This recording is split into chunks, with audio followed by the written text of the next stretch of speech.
గురుర్బ్రహ్మా గురుర్విష్ణుః గురుదేవో మహేశ్వరః గురు సాక్షాత్ పరబ్రహ్మ తస్మై శ్రీ గురవే నమః. 2025 ఏప్రిల్ నెల 12వ రాశి మీనరాశి ఫలితాలు చెప్పుకుందాం. ఈ మీనరాశికి ఒక్క శుక్రుడు తప్పితే ఏ గ్రహాలు బాగాలేవు. ఈ మీనరాశికి ఏలినాడు శని 2వ భాగం జరుగుతోంది. ఈ జన్మ శని చాలా బాధ పెడతాడు. తినటానికి తిండి దొరకదు. ఒకవేళ అంతా వంట అయిపోయింది తినిపో అంటే అవతల తొందర అవసరం ఉంటుంది. తినకుండా వెళ్తాడు. ఆ రోజు కాదు మర్నాడు కూడా అన్నం దొరకదు. అంత కష్టమైనటువంటి పరిస్థితి. ఈ రాశి వాళ్ళని గురించి చెప్పాలి అంటే అంత కష్టం కాదు. ఈ మీనరాశి పుట్టిన తర్వాత ఇంతవరకు ఇంత కష్టం అనుభవించే ఉండరు.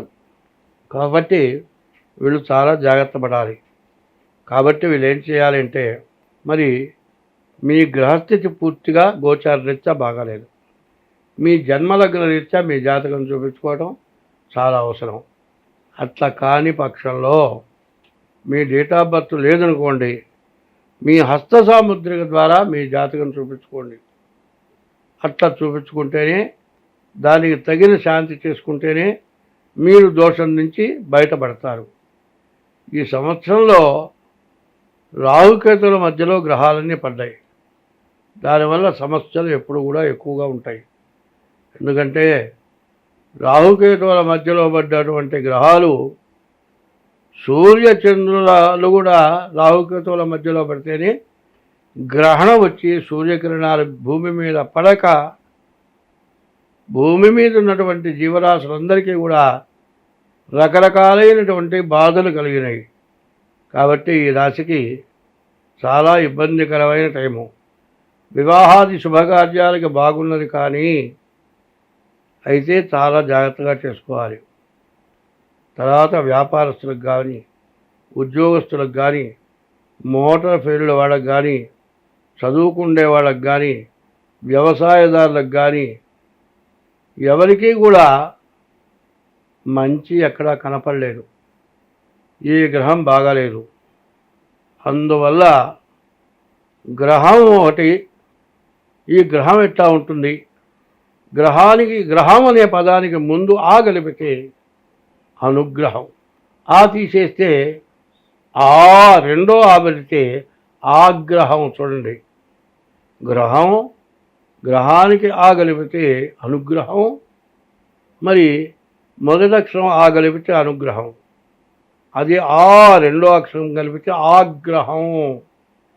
గ్రహం వల్ల నీవు అనుగ్రహం పొందాలా, ఆగ్రహం పొందాలా, ఆగ్రహం వల్ల నశించిపోవాలా, అనుగ్రహంతో నువ్వు సుఖపడాలా, అంతా నీ చేతుల్లోనే ఉంది.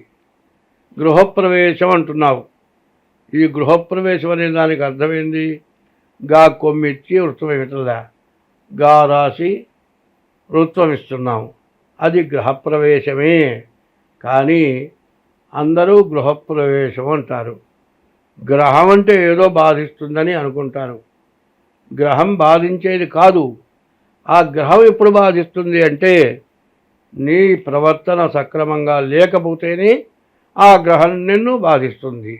అందుకే గ్రహానికి మొదటిది అనుగ్రహం బాగుంటుంది.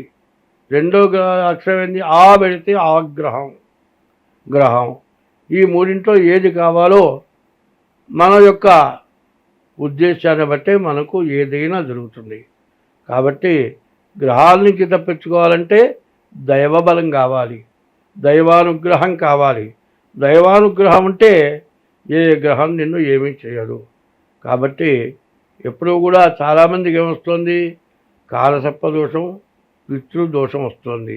ఈ కాలసర్పదోషం, పితృదోషం ఎందుకు వస్తుంది అంటే, కాలసర్పదోషమేమో పెద్దవాళ్ళని ఇబ్బంది పెడితే వస్తుంది, సర్పాలని చంపితే వస్తుంది. మరి పితృదోషం ఏంటంటే, తల్లిదండ్రులకు అన్నం పెట్టకపోయినా, తల్లిదండ్రులను సరిగ్గా చూడక అడుక్కొని తింటూ ఎటో వెళ్ళిపోయి ఏమైపోయినారో తెలియక చచ్చిపోయి వాళ్ళకి కర్మలు జరగకపోతే పితృదోషం వస్తుంది.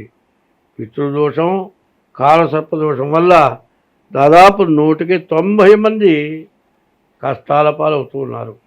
కాబట్టి ఈ మీనరాశి వాళ్ళు చాలా జాగ్రత్తగా ఉండాలి. కాలసర్పదోషం 2వ భాగం జరుగుతుంది. కాబట్టి మీ డేట్ ఆఫ్ బర్త్ ద్వారా మీ జాతకం చూపించుకోవటం చాలా అవసరం. కలియుగంలో భగవంతుడి యొక్క నామస్మరణ చేయాలి అంటే నీ నుంచి ఎటువంటి పాపం చేయకూడదు. ఎటువంటి పాపం లేకుండా ఉండి భగవంతుడిని స్మరిస్తే మోక్షం, మళ్ళీ జన్మ లేదు.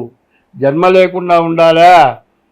84 లక్షల జన్మలు మనం ఎత్తాము. ఈ 84 లక్షల్లో ఆకాశంలో తిరిగే జీవరాశులు 21 లక్షలు, భూమి పైన ఉన్న జీవరాశులు 21 లక్షలు, భూమి లోపల తిరిగే జీవరాశులు 21 లక్షలు, సముద్రంలో తిరిగే జీవరాశులు 21 లక్షలు, 84 లక్షల జీవరాశుల యొక్క జన్మలు మనం ఎత్తాము. చివరి జన్మ మానవ జన్మ, దుర్లభమైనటువంటి జన్మ. ఈ జన్మ మళ్ళీ రాదు.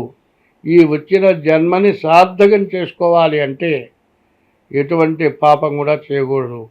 ఎటువంటి పాపం చేసినా ఆ పాపం తెలుసుకొని ఇది తప్పు, ఇది పాపం చేస్తున్నాము అని తెలుసుకొనే చేస్తాడు పాపం. తెలుసుకున్న తర్వాత మరి పురాణాలు చెబుతూ ఉన్నాయి. దీనివల్ల నీవు నశించిపోతావని చెబుతూ ఉన్నటువంటి మాటలు తెలుసుకొని పాపాన్ని పోగొట్టుకొని పుణ్యమైన కార్యాలు చేస్తూ భగవంతుడిని స్మరిస్తూ భగవన్నామం చేస్తూ అందరితో కలిసి మెలిసి ఉంటూ తింటూ తను తింటూ ఒకరికి పెట్టాలి. పెట్టడంలో అర్థం ఏమిటయా అంటే ఇంట్లో 4 ఉన్నారండి, 4గురికి తగినంత వంట చేసుకున్నాం. ఇంకొక మనిషి వచ్చాడు, ఆ మనిషికి కడుపు నిండా పెట్టి మిగిలిన 4 పంచుకు తింటే అంతకంటే చాగలేదు. మరి 4 వస్తారంటే 25 మందికి వంట చేసి ఈ 4 పెట్టగా మిగిలింది తీసుకెళ్ళి మురుకాలలో బారేసి కుళ్ళబెడితే అది మహాపాపం. అట్లా కాకుండా ఆకలైన వాడికి అన్నం పెట్టాలి, మనం తగ్గించుకోలేనా వాళ్ళకి పెట్టాలి. అట్లా కాకుండా ఎవరైనా వస్తే ఇప్పుడు చూస్తూ ఉంటాం, వాళ్ళకి పెట్టాల్సి వస్తుంది, లోపల దాచుకుంటారు. కానీ ఇంకొక మనిషి ఎక్స్ట్రా వస్తే ఈ రోజుల పరిస్థితులు బట్టి ఆడవాళ్ళు మళ్ళీ మొదలెత్తుకొని వంట చేయలేని పరిస్థితి ఉన్నది. కాబట్టి ముందు వాళ్ళకి పెట్టి కుటుంబ సభ్యులు తలా కాస్త తగ్గించుకు తింటే ప్రాణం పోదు. అటువంటి త్యాగం కావాలి. ఆ త్యాగం ఎట్లా ఉండాలి అంటే అవసరానికి తగినటువంటి త్యాగం చేయాలి. ప్రమాద పరిస్థితుల్లో మరణించేటప్పుడు తలా ఒక చెయ్యి వేసి సెకండ్ల మీద మందు వాడితే బతికేటువంటి సమయంలో ప్రాణ రక్షణ చేయటం. దాహమై చచ్చిపోయేటప్పుడు మంచినీళ్ళు రావాలి. మరి ఆకలైనప్పుడు అన్నం కావాలి, మరి దాహం అయినప్పుడు మంచినీళ్ళు కావాలి. ఇటువంటివి ఎవరైతే చేస్తారో ఈ కలియుగంలో ఎవరైనా సరే తన ఇష్టదైవాన్ని ఎప్పుడూ పూజించాలి. ఇష్టదైవాల్లో మొట్టమొదటి దైవం నిన్ను 10 నెలలు గర్భవాసాన్ని మోసి కానీ పెంచిన తల్లి మొట్టమొదటి దైవం. 2 తల్లి పెంచడానికి తగిన అవకాశం ఇచ్చిన తండ్రి 2వ దైవం. తర్వాత విద్య చెప్పిన దైవం 3వ దైవం.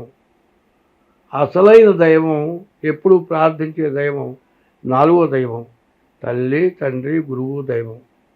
వీళ్ళని ఎప్పుడు కూడా మర్చిపోకుండా ఉండాలి.